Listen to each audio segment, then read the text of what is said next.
বন্ধুরা, তোমরা ভিডিওতে দেখিছো মানে হাঁটতে হাঁটতে গাছের পাতা ছিঁড়ছি। এগুলো করা একদম উচিত নয়। আমরা অনেক সময় হাঁটতে হাঁটতে ডাল গাছের পাতা ও ডাল ভেঙে ফেলে। এগুলো করা উচিত নয়।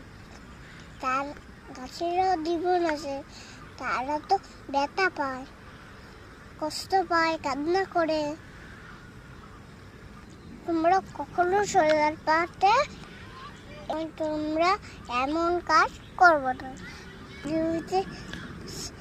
ভালো লাগলে সাবস্ক্রাইব করো।